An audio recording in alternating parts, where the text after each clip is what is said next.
Our championship leader, Jose Maria Lopez, and 29 points between Lopez and closest rival, Ivan Muller. So the cars are on the grid with the exception of Nicky Katzberg's Lada, which is struggling to leave pit road and will have to start from there. What about this Paul Ricard circuit, former home of the French Grand Prix? Our guide is Hugo Vallant. Hi guys, welcome to Le Circuit of Le Castellet, also known as Paul Ricard. I'll take you around one of the circuit. First break, around 130 meters. Gotta carry a lot of speed into the first corner. As the straight is not so important for this until this corner. Second corner almost full, chicane.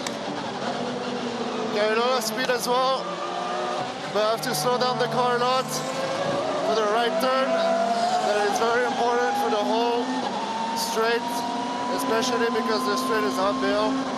So the chicane is very important because it's gonna be the speed for the whole straight. And then very fast corner, almost full. Turn 5 is almost full in this one. Turn 6, box it. Whoa. 2 apex on this one. Okay, a lot of minimum speed into the middle of the corner. A long left corner as well was a late apex. That is going to take us to the sector 3. Here we have a long corner as well with one first apex. Carry a little more speed and take the second apex over here. Have to brake very early and in line for the last corner of the circuit. And yeah, this was a lap around the Castellet. Very tricky to talk to you guys because it's a very short circuit and I have not a lot of time to talk to you in between the corners. A great job by Hugo Vallant. Imagine that, driving at full tilt around the circuit, 1 minute 30 lap, and trying to converse and be distinctive in a foreign tongue. Excellent job by him, and it gives you an indication of just how tricky the track is. Well, Jose Maria Lopez still our championship leader. Ivan Muller in qualifying closed 1 more point. The gap now down to just 29 between Lopez and Muller, and Sebastian Loeb claiming his first official pole. He was fastest in qualifying here last year, lost it for a technical infringement. So this, unbelievably, is actually his first ever World Touring Car Championship pole. I couldn't find a record of him having won one before yesterday. I didn't trust my result sheet. I didn't say it was his first pole, but it is. Well, sitting alongside me this weekend is Richard Coleman, the boss of Craft Bamboo Racing. And Richard, all over the place with GT racing, with touring car racing, and with the World Touring Car Championship. But focus here on the grid on this developing battle between Jose Maria Lopez and Ivan Muller. We'll get to Richard in a moment. Let's hear first from our points leader. Trying to keep the car as cool for as long as possible. Jose Maria, your rivalry with Ivan Muller seems to have intensified recently. How important is it for the championship that you beat him today? It's not vital to beat him today. It's still a long way to go. The important thing is, I think the most important thing is when you're not maybe 100% in shape, is to be there, to be ready to don't do mistakes, to score as much as you can.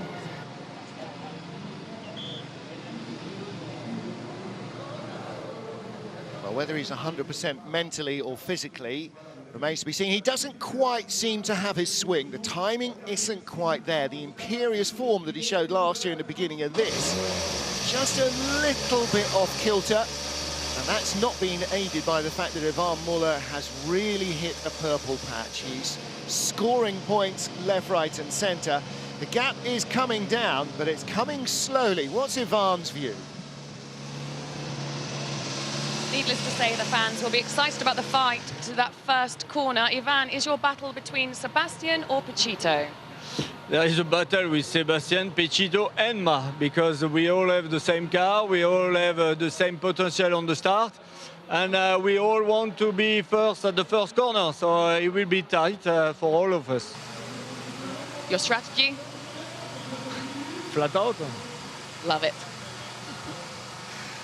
His longtime partner Justine is here with their 18-month-old baby, and Ivan's older daughter as well. So plenty of family support, family and friends all here. Trouble for Nicky Katzberg. Car went out of the pits, came back in. There were under bonnet issues. So unfortunately, he's going to have to start from pit road. Should be 12th place on the race 1 grid. Looks as though they are all ready to go. And I'm sure Nicky actually is probably, well, he is in the car. I thought he might be sitting outside trying to keep cool.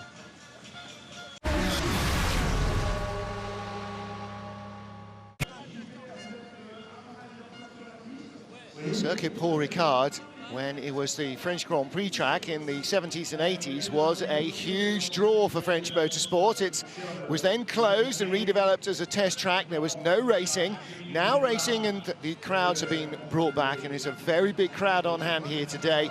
Drawn in, you have to say, judging by what everybody is wearing, by Citroën and especially by Sebastian Loeb, the man on pole position. In the same way that when we go to the Hungaroring ring, red, white and green, orange, black and red of Zengo and the Mole Group and Norby banners are everywhere. Here, this is a very, very French crowd. And Richard, that's great to see that involvement, to see those big French names bringing the fans in. Absolutely, and we've got some top French drivers on the grid. And I mean, this morning at my hotel, there was fans in the car park waiting for Sebastian Loeb to come out of the hotel in the morning. They're very, very, very hardcore fans here. Yeah. Well, Thiago Monteiro in his Honda will start in 7th position. And we hear that Nicky Katzberg's issue is a starter motor problem, and that means he's going to have to start in the pit lane because he's going to need a remote start or a slave battery at least to get the car started. So he'll be a pit lane starter for both races here. It's going to be a big blow for his hopes, I'm afraid. Just in front of the Honda of Thiago Monteiro is Hugo Vallant. Just missed out on a top 5 Q3 position. 6th spot for him. But he has still got plenty of pace, and he's had a couple of front row starts and top 3 or 4 starts. Not yet quite mastered starting in the Chevy, I think, and also maybe just a little bit of nerves getting to him when he's been in that exposed position. And that, you know, that's something that's going to take time to get used to, is being in those positions, Richard. You know, first time, it's bound to be a little overawing for a younger driver. It is, and the team have been really chasing their tail on that. I know for a fact that they've tried a couple of different clutch manufacturers in the recent races, a few different start techniques, and I don't know, maybe in some ways it would have been better to leave it consistent and let the driver get used to it, but his starts have been very hit and miss. Let's hope he gets a good one today. Yeah, when you're that far up the grid, you want one. The 2 Chevys on row 3, Hugo Vallant, Tom Chilton. And Tom's mum and dad are here. Graham Chilton was chatting yesterday with representatives from Sebastian Loeb Racing. And when Chile was asked, oh, have you been to see Sebastian Loeb Racing? No, they came to see us. So obviously with an eye for the main chance.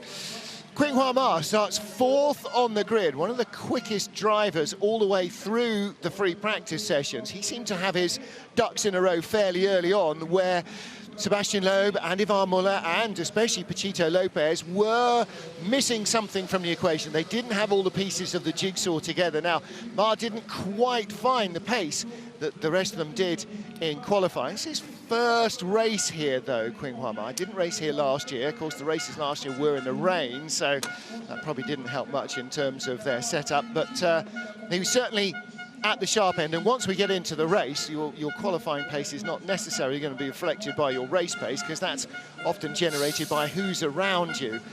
So the question then, Richard, is where does the racing stop?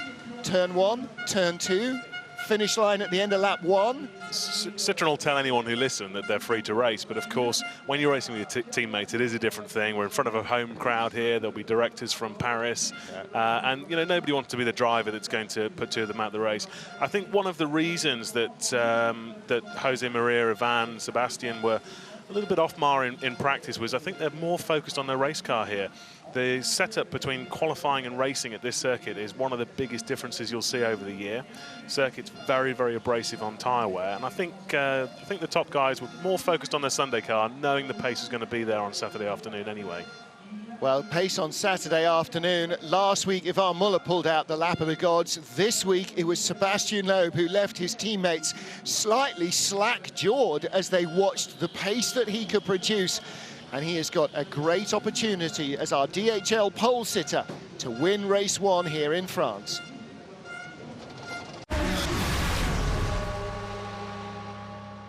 To start him on the grid for race 2. Cars on the final formation lap here at the circuit, Paul Ricard. Rob Huff in his Lada. He had a disappointment in qualifying. He will start in 16th place. Try and catch a quick word with him as he starts to sweat inside the car because it is a very hot day.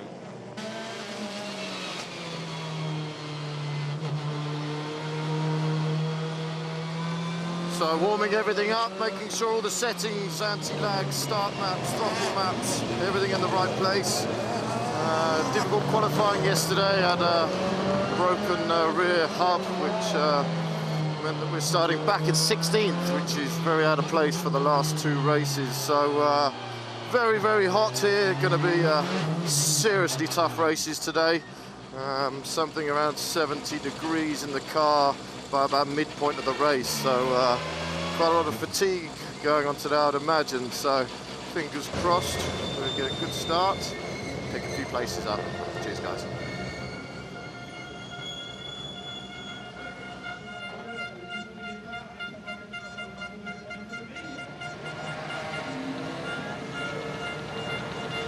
Green flag waves at the back of the grid. 5 red lights come on, very quick change, and a good start from Ivan Muller from the outside the front row of the grid. But as he gets into the gears, Sebastian Loeb has the lead, and Jose Maria Lopez looking down the inside for short run to turn 1. Muller shuts his door right up against the pit wall. Lopez had a big bobble there, and Mar goes around the outside looking for third, but Lopez still on the inside. Loeb leads, Muller second, Lopez and Mar side by side. Tom Chilton comes through ahead of Norbert Mikulits, and sideways one of the Ladas, and was that Van Lagen or was that Huff? Not entirely sure. I figured that somebody would hit the tyre stack in turn 1. Loeb leads, Muller and Lopez hot on his heels, and it is Huff's car, I think, that has got a tyre missing. As they come up the hill into Senior, this should be flat out pretty much in qualifying. A tiny little lift and maybe a confident stab at the brakes. Looking back from Hugo Ballon, Thiago Monteiro and Gabriele Tarquini from 14th on the grid up to 9th already. The world's best starter of a front-wheel drive car, bar none. Sebastian Loeb with the lead, Richard Coleman, but Ivan Muller all over him, looking like he wants to get by in a hurry. Citroen's unbelievable off the line. All 4 got a great start, and they had to sort it out in the first corner there. Jaap Van Lagen all in one piece between the Hondas. Mehdi Benani runs out wide, picks up a place from Stefano D'Aste. He'll have to give that back. D'Aste will go around the inside, and Muller still pushing Loeb very hard. He wants the points. 25 for a win is better than 18 for second, especially if he can get Sebastian Loeb between himself and Jose Maria Lopez in third. You get really rewarded for a win. It's a big 7 points to second. And only 3 points further back is third, so at the moment Muller not pulling out what he wants over Lopez. Muller now basically has to try and win every race, but so does Lopez. You know, this battle is going to be very intense. Now Muller having to worry more about Lopez than he is actually worrying about Loeb in front, because the gap has changed a little. Car's very hard to drive at the moment. Cars will be set up for oversteer at this point of the race, so we can try and control understeer towards the end of the race. Of course, they're fat with fuel, so right now the cars are the most difficult to drive. Sebastian Loeb, your race leader, from teammates Ivan Muller, Jose Maria Lopez and Qinghua Ma. Ma perhaps coming under a threat now from Tom Chilton, with Norbert Mikulits behind him. That's your top 6. Hugo Ballon 7th ahead of Thiago Monteiro. Jaap Van Lagen got in front of Gabriele Tarquini on lap 1, so he is now in 9th, Tarquini 10th. And Rob Huff, with broken suspension, on his way back to the pits, hasn't got there yet, so the leaders will come up with him soon. And see, Muller and Lopez have made contact. Muller's got a little bit dragging there on the rear right of his car. Not going to be helping the aero of the car, might make him slightly vulnerable on the run down to Senior. Well, and this is why, watch Lopez from closer to the camera on row 2, sees that Muller is moving over behind Loeb, and immediately he got a great run up through the gears, immediately goes inside. Well, Ivan really didn't squeeze him hard. There was the tiniest of little bobbles between them. Nothing too much to worry about. Ivan could have shut the door really quite hard, but as you said earlier, you don't want to be the Citroen driver that takes 2 Citroens out of this race. Thiago Montero's bumper cam showed us nothing momentarily because it was completely blocked by the bumper of Hugo Vallant as Montero was pushing him through the corner. The Honda with very good traction out of turn 2 must be right in the sweet spot of their gear range. Absolutely, they've been struggling a little bit in the straight line, so it'll be interesting to see if Thiago can stay with him in the tow. Well, here we go from 1 down, or this is down into turn 1. And then into turn 2. That's why it all went dark. They're hitting the brake pedal at 220 kilometers an hour into that turn 1. It's a big corner. Big corner 2 up the hill at Senior. 4th gear stuff. And you see the driver's working the steering hard here. There's a lot of steering input. And when you get out of Senior, this long double right at Beausset and then the long right at Garlabon, which we're just coming into now, working that same left front tyre constantly, and that doesn't allow the temperature of that shoulder to drop, and it keeps the tyre wear rising and rising and rising. Absolutely, and you'll see some of the drivers really start to struggle at the end of this race. We've got a yellow flag in sector 2, so... Turn 6, that's Beausset, where we just were. Hugo Vallant runs out wide. Now, did he get nudged by Thiago? He's going to make sure that Thiago has to work hard for this, but the Honda has got the run down the inside. That's your runoff area. You don't have to worry about AstroTurf or bumpy bits of grass here. So Thiago Montero moves up into 7th place. Oh, something flew off the car there. Now, did he hit the tyre stack, or was that from underneath as you drop down into turn 2? Picked up a bit of bodywork damage there. Yeah, well, that might have been initiated by the bump with Valance the previous lap. Right in front is the remaining larder in the race because Katzberg's car has not left pit lane. There's the bump in the final corner. Thiago eager to get on with the programme. Yeah, the stewards might have a look at that one. Again, looking back from Hugo Vallant. I think that was 6 of one and half dozen the other. Oh, so the debris actually was from Vallant's splitter hitting that curb. We've heard the Chevys bottoming out every lap in qualifying through there. That's going to hurt him for the rest of the race. Be very draggy now, lose some downforce through the high-speed turns. They're going to have to change that before race 2 as well. There's a 15-minute repair time, and here's Hugo struggling again. Exactly as you said, losing that downforce at the front. Jaap van Lagen comes under pressure from Tarquini. The yellow flag is out there because Rob Huff's car is parked on the side inside Beausset. He clearly couldn't get it any further. Very bad news for race 2, that for Rob. He needed to get the car back, give the guys the time in race 1 to repair the car. It's really not good news for him. I don't think he's going to start race 2. Gabriele Tarquini down the inside of Jaap van Lagen. Katzberg's car, it looked like they had decided they're going to try and change the starter, and Vallant is in the pit road. Clearly feels the car's a bit undrivable. See, Katzberg's car is up in the air, so they're trying to fix it in the race, hopefully, and then start him on his grid spot in race 2. Quite a lot of damage there. He did hit that tyre stack pretty hard, didn't he? Maybe that is why the splitter's dragging all over the floor, and he's got no grip here. What's the speed turning into Senior? 220 kilometers an hour through there, yeah. Martin. Very, very fast turn, the high speed turn on the circuit. So 125 miles an hour, and this is what happens when you get it wrong. I think that's John Philippi being shown going the wrong way there. See, Loeb's actually lapping really well now. He's consistently a couple of tenths quicker than his teammates. Ivan's got a mirror full of Jose Maria Lopez at the moment. Well, where Lopez is going to find something special, I'm not quite sure, but what you're going to see is he'll be using very different lines from Muller for 2 reasons. 1, to constantly keep his nose visible in the mirrors, and 2, there's Rob Huff, helmet off in the runoff area at turn 6.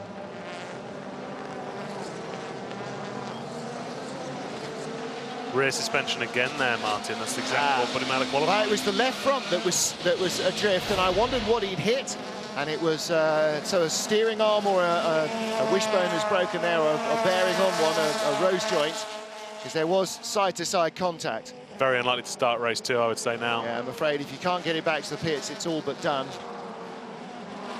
Yeah, so Lopez will be trying to keep the car in cooler air as well. Less turbulence means better cooling for the engine, for the brakes, and also it allows the aerodynamics to work a little better, so you get better grip and better tyre life as a result. Absolutely, and he's going to want Ivan to work his tyres harder than him at the moment. You know, he wants Ivan to be taking that life out of his tyres so he becomes vulnerable in the closing laps. It's all green around the track now. Rob Huff has managed to back the larder out of harm's way. That's why I had the helmet off, so he could look round, because with the hands device you definitely can't. You can see he's managed to find a gap in the barriers and vanish from the inside there at Beausset.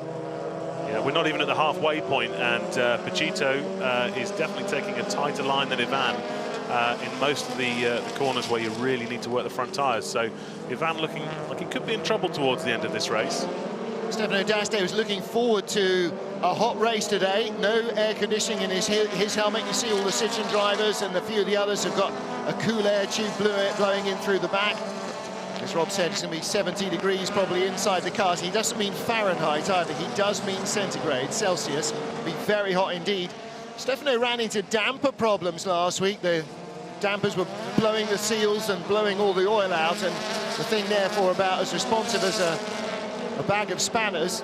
New dampers on the car this week. He said that's the second time this year that they've had a race weekend ruined by saggy dampers, so they've got a new set on. Car feels a whole lot better, but Mehdi Benani putting him under pressure, Tom Coronel behind, and then Ricard Rydell ahead of Grégoire de Moustier.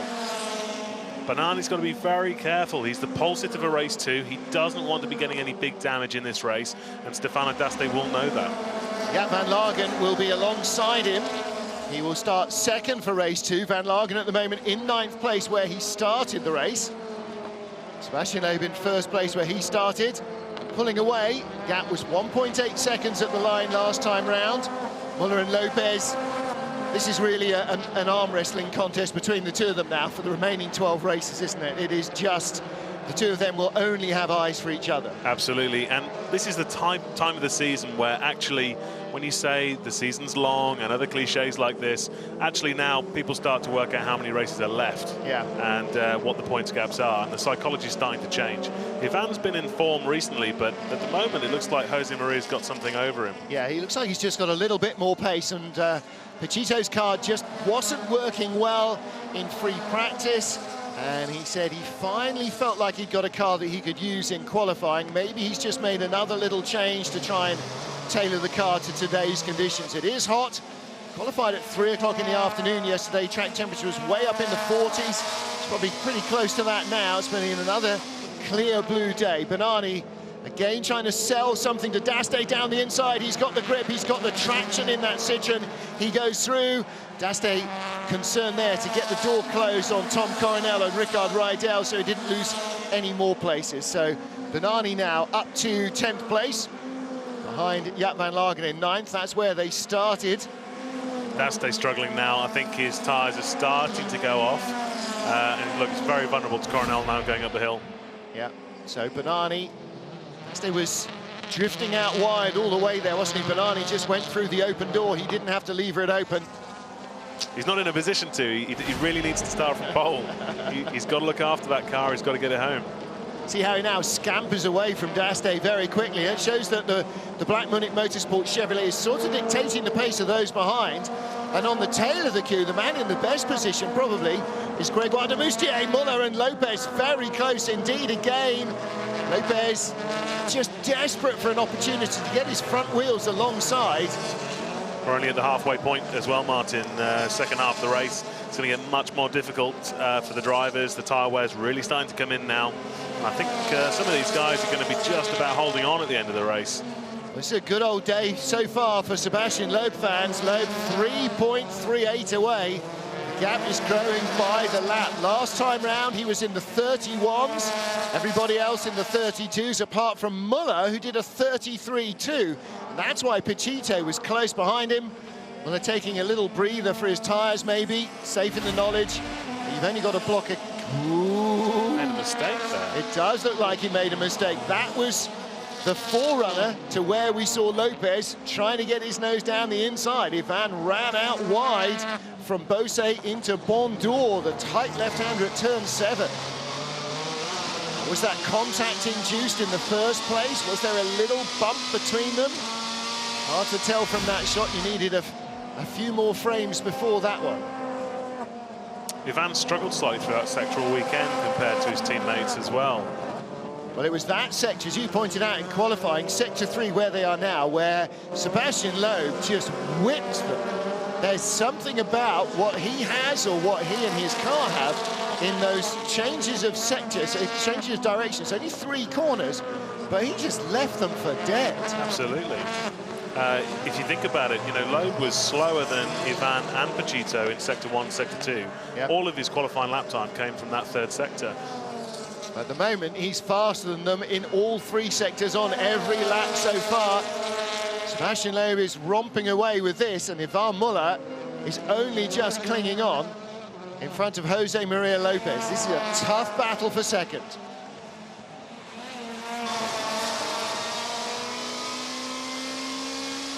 Sebastian Loeb leads the race. Last time round, a 1 minute 31.7. Ivan Muller in second, a 1:32.4. 1:32.4 as well for Jose Maria Lopez. Lopez's speed, Richard Coleman, is directly being dictated by the car in front. If he could get free of Muller, I'm sure he could go quicker. Now, whether he could catch Sebastian Loeb or not remains slightly a moot point. Indeed. I think Ivan has got 6 long laps now. I even think Mar may be able to get on the back of this little train. Ivan's going to have to start driving defensively. That's going to cost him some lap time. And I think, yeah, Mar could get in on the back of this, and that could make it quite interesting. Jaap van Lagen, the yellow Lada in 9th. Behind him, the red, white and green of Morocco on the Citroen of Mehdi Benani.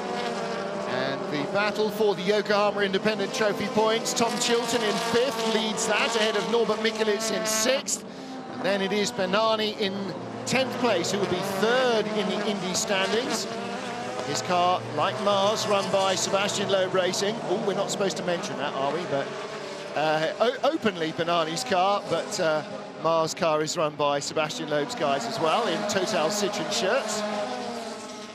Mar is just gaining a fraction. Last time round, a 32.5 to the 32.3s of Muller and Lopez as Rydell gets inside Daste. So Stefano's tyre's gone, or he's dampened. Causing him to not get the best out of those tyres at the moment.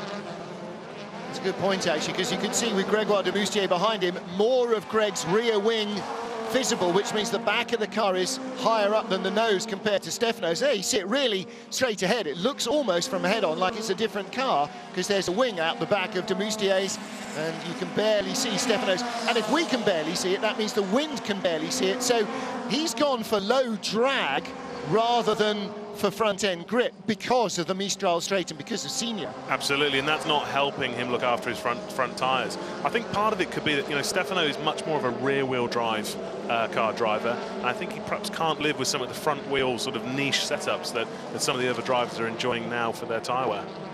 Well, the more pointy, the more front-endy you make it, the more the rear slides around, and perplexingly sort of makes it feel more like a rear drive car, but Grégoire de Moustier sends it down the inside. Good move. Saw the opportunity, and he knew what was going on there. He knew what he was thinking. Stefano's going to miss that apex. He's going to drift out wide. There'll be room for me. The problem for him was then the road went the opposite way. And again, Daste here drifts out wide, but... Daste will have the inside for the next corner. Yeah, little touch, and Greg will now cut back to the inside. See, he's not short in racecraft. He knows exactly where Stefano's car is going to end up washing away to, so all he's got to do is wait for the opportunity. Absolutely. Takes the place away. Candy from a baby. Stefano weak on traction on the exit of that turn. Greg knew that he'd be weak there. That's a really good move. Got the move done before the brakes. And he was looking for that all the way. It's the bowler looking for the weak spot. He knows. Oh, and then outbrakes himself into turn 1. Have to do it all again this lap. But again, the same issues will be present for Daste. He's going to miss the apexes. He's going to drift out wide because he can't turn, especially with these tyre stacks, can't turn in tight enough. Nicky Katzberg comes out of the pit lane, so new starter motor fitted, flat 4 back under the car. They're going to run him round for a couple of laps just to make sure everything's A-OK. And there he is in the background. He should be a grid starter for race 2. Yeah, technically you're supposed to be able to restart under your own power, so I think they took the decision to change that starter motor to make sure the car was legal for the second race. Yeah, I think, you know, instead of sacrificing both races, they had a good 30 minutes to change it, and they went, right, sleeves up, let's get on with it. And that won't affect him in any way for race 2. Car can still go back into Parc Fermé with all the others and preserve his grid spot. Absolutely, and meanwhile this battle's going on, Ivan's pace is just starting to stabilise a little bit, although slightly slower than Jose last lap around. And out front, 4.7 seconds clear. Sebastian Loeb has just eased off the middle pedal of Fraction, just nursing his tyres. We say comfortably, but he'll be feeling anything but comfortable. Once again, Martin Michelit's ahead of those Works Hondas. Yep, and Jaap van Lagen under pressure from Mehdi Benani, our 2 front row starters for race 2. Benani goes down the inside, and I think Jaap saw him coming and knew the jig was up, and he can't afford contact any more than Mehdi can. That would have been foolish for the 2 of them to make contact. So Jaap lets him go. Still in the points in 10th place, Van Lagen. And Greg de Moustier still looking at Stefano D'Aste for 13th. As Jose Maria Lopez, I'm sure, is still looking at Ivan Muller for 2nd place.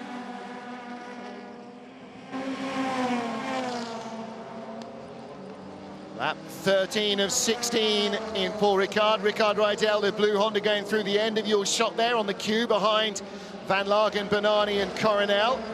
The next little battle, 3 Chevys. Stefano D'Aste for Munich Motorsport, Greg de Moustier for Craft Bamboo, and John Philippi in the Campos racing car. Here is our lead. This is our 2nd place battle, in fact, our 2nd place trio. And this lap, Jose Maria Lopez has dropped off the back of Ivan Muller. 0.3 behind last lap. 0.6 becomes 1.2. So in 2 laps, Muller has opened up nearly a second on Pechito. Meanwhile, Ma has been catching up Pechito, so... Yeah. Well, 12 laps, 13 laps behind Muller means that Lopez tyres have been working a lot harder than Muller's and a lot harder than Ma's, because he wasn't close in the slipstream behind either. Battle for best of the Hondas is for 6th, the black and red car, Norbert Michelis, ahead of the Castrol Honda. And that Mole Group car keeping Thiago Monteiro at bay, at least for the moment. Well, Norby started in 8th, Thiago in 7th. So Thiago will be annoyed that he lost that position, and you see the gap from the red and black car of Tom Coronel back to the red and black car of Michelit. On lap 1 they were nose to tail, now there's a big gap. So we didn't see where, but Greg's got by Stefano. So de Moustier in clear air now on the Mistral. He can stop worrying about his mirrors and look ahead up to Senior and start to make some clear air. That's exactly what Ivan Muller is now doing, leaving Lopez behind. So in the position where he was 3rd on the grid, has Jose Maria gone for an early, aggressive setup? Has he set the tyre pressures to have traction early on in the hope of making a move? And if he doesn't, knowing that he's going to be bottled up, and then he's just going to have to live with it? Yeah, I think they'll probably be running a fairly similar setup, but don't forget, he's been behind Ivan for many laps. He's had the air taken off his front splitter, he's lost downforce, and therefore his tyres have been working very hard. So I think now probably the degradation's higher than Ivan, and who knows, maybe he's just decided it's not going to be worth any risk, and I'm going to bring this car home. Well, you might imagine the same true for Thiago Monteiro. Degradation behind Norbert Michelis for most of the race will mean that Norby's got fresher tyres or less worn tyres than Thiago. And just behind them, Jaap van Lagen in 10th place. Tom Coronel trying to angle for some points. Battle for best Honda for 6th place. Norbert Michelis at the moment just in front of Thiago Monteiro. Thiago's not giving this one up at all, is he?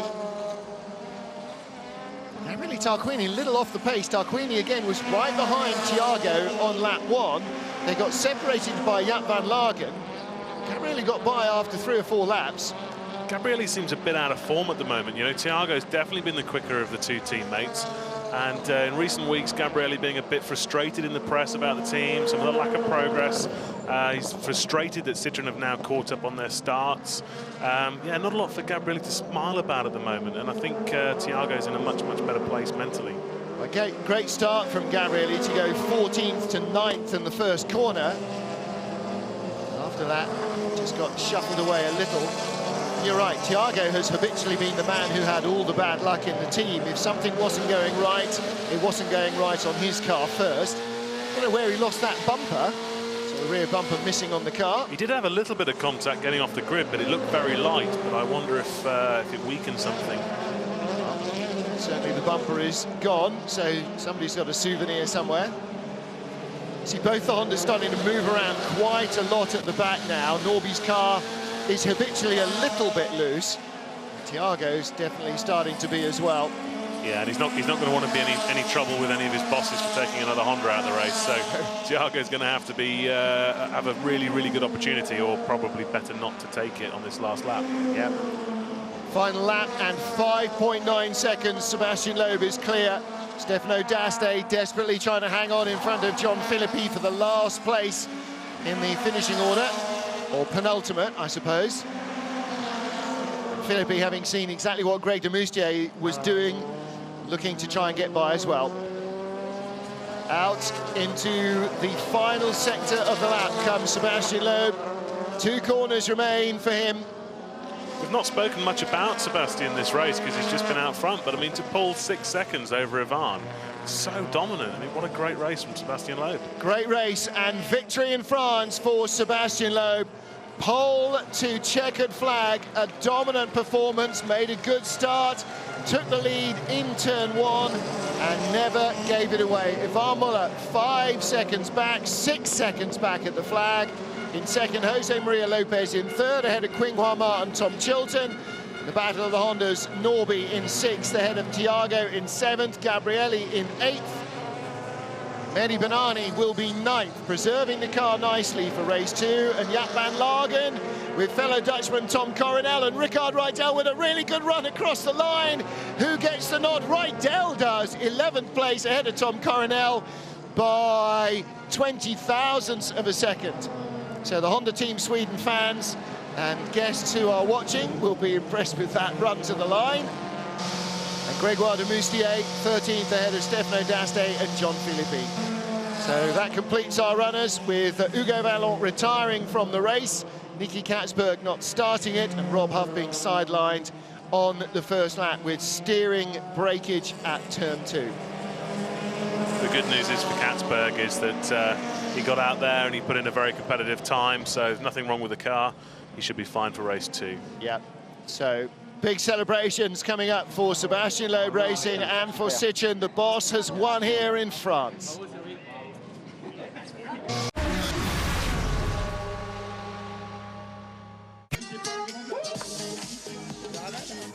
Looking at Sebastian Loeb, I think we'd better not say the words, "you made that look easy," because he is going to say that was anything but easy. Look, he looks like he's just got out of the pool, never mind out of a car.